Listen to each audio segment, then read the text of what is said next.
पराशक्ति श्री माता के आशीर्वाद से जब ब्रह्मदेव ने इस संसार की रचना शुरू की तो उन्होंने अपने मानसिक संतानों को जन्म तो दिया, किंतु उनके समुचित विकास के लिए मैथुन की आवश्यकता थी। ब्रह्मदेव की प्रार्थना पर शक्ति शिव से अलग हो गई और निराकार होकर इस संसार में समा गई। शक्ति के इस निर्गुण रूप से पूरे संसार में जीव जंतु, पशु पक्षियों, वनस्पतियों और वृक्षों का विकास होने लगा, सृष्टि पनपने लगी और संसार रूपाकार पाने लगा। पर शिव तो शक्ति के लिए पूरी तरह निष्क्रिय हो गए थे।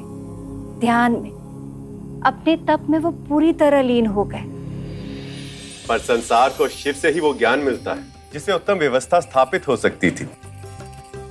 ऐसी व्यवस्था जिसमें वेद, न्याय, साहित्य, व्याकरण, कला, संगीत, ज्योतिष ऐसी सभी विद्याओं का ज्ञान प्राणी मात्र को होता। और ये ज्ञान महादेव शिव सक्रिय होने के बाद ही दे सकते थे। पर शिव को सक्रिय करने की शक्ति केवल और केवल आदि शक्ति के पास ही थी। प्रभु, फिर तो संसार के लिए बहुत बड़ा संकट उत्पन्न हो गया होगा ना? इसका निवारण कैसे हुआ होगा प्रभु? ये तो आपको मामी श्री की कथा से ही ज्ञात होगा मूषक जी। आदि शक्ति श्री माता को साकार करना बहुत आवश्यक था और इसलिए ब्रह्मदेव अपने पुत्र प्रजापति दक्ष के पास गए। ओम नमो नारायण, ओम नमो नारायण, ओम नमो नारायण।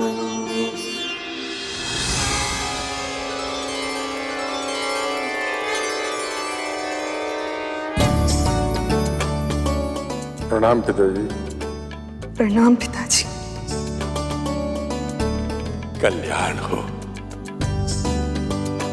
सृष्टि का विस्तार हो, जीवन फले फूले, इसके लिए संसार को शक्ति की आवश्यकता है। इसलिए आप दोनों आदि शक्ति की आराधना कीजिए और उन्हें प्रसन्न करके उनसे अपनी पुत्री के रूप में जन्म लेने का वरदान प्राप्त कीजिए। फिर प्रजापति दक्ष ने अपने पत्नी के साथ मिलकर आदिशक्ति श्री माता की सच्चे हृदय से तपस्या की।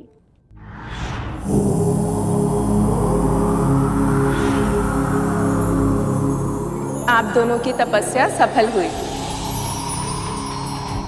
मैं आपकी भक्ति और संकल्प शक्ति से प्रसन्न हूँ और बहुत ही शीघ्र आपके घर सती के रूप में जन्म लूंगी।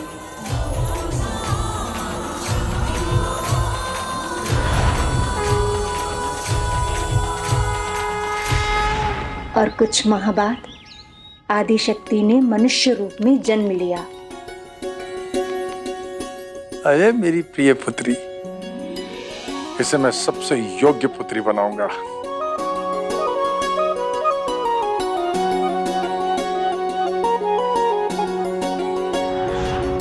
प्रजापति दक्ष का अहंकार उन्हें बनाने की बात कर रहा था जिन्होंने सारे संसार को बनाया। दक्ष को यह पता ही नहीं कि जिस पुत्री को वो अपने प्राणों से भी अधिक प्रेम करते हैं, एक दिन उसी पुत्री के कारण उनका शीश उनके धड़ से अलग कर दिया जाएगा। का? काहे?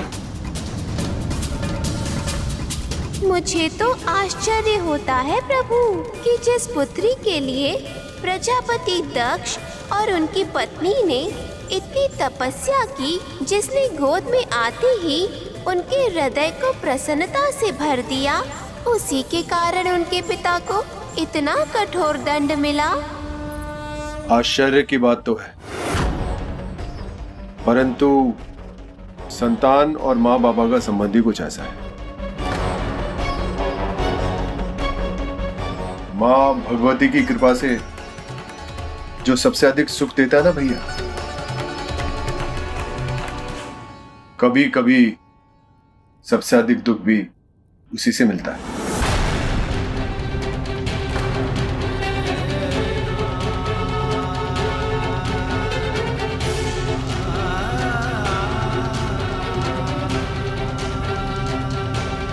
क्या हुआ प्रभु?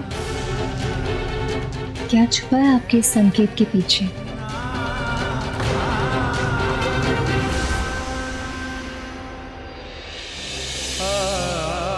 मैं समझ गई प्रभु, कुछ न कुछ ऐसा अवश्य हुआ है जिसके कारण इन दोनों के मन पर बहुत गहरा प्रभाव पड़ा है।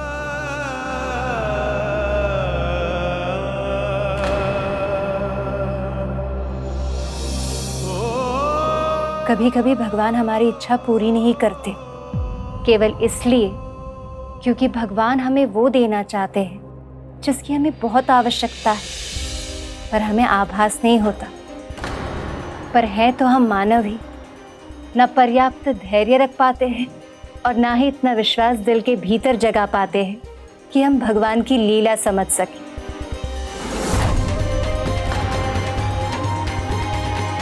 प्रजापति दक्ष की भी यही इच्छा थी कि उनके पद और प्रतिष्ठान के स्वरूप उन्हें पहचान और सम्मान मिले, पर उन्हें ये समझने की आवश्यकता थी कि जिन्हें वो अपना शत्रु मान रहे थे वो महादेव शिव उनसे भिन्न नहीं थे। इस संसार में हर आत्मा शिव का ही अंश है और मुक्ति के बाद उन्हीं में लीन भी हो जाती है। दक्ष के मन में महादेव के लिए जितनी घृणा थी और सती के मन में उनके लिए कितना प्रेम था, ये तो सती के नामकरण के दिन ही प्रकट हो गया था।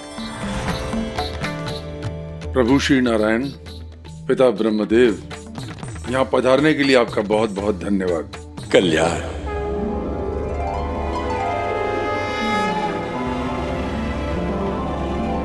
श्री माता आदिशक्ति, प्रणाम स्वीकार करो। प्रजापति, अभी तक महादेव का आगमन नहीं हुआ। बिना आमंत्रण के आगमन कैसे होगा प्रभु?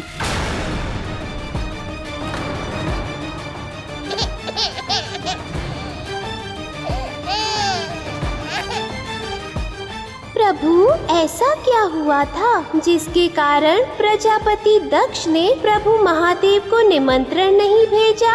मूषक जी, आप तो जानते ही हैं कि पिताश्री महादेव जब ध्यान में होते हैं तो मात्र उनके भक्त की पुकार ही उन्हें जगा सकती है। प्रजापति दक्ष जैसे अहंकारी लोग इसे अपना अपमान समझते हैं और महादेव की महिमा को नहीं समझने की भूल कर बैठते हैं।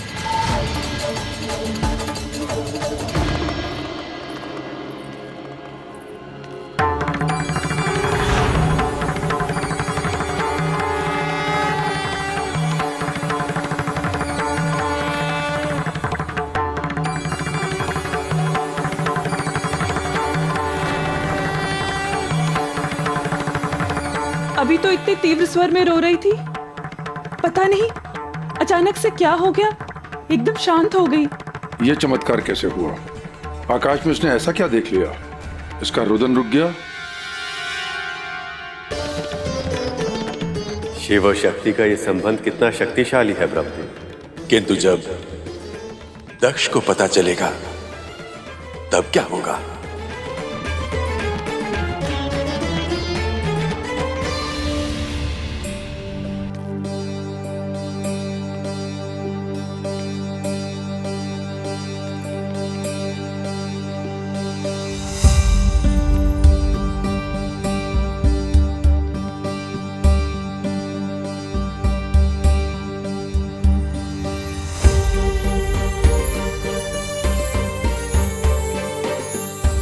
और समय बीतता रहा और सती की आयु के साथ प्रजापति दक्ष का प्रेम भी सती के लिए बढ़ता रहा।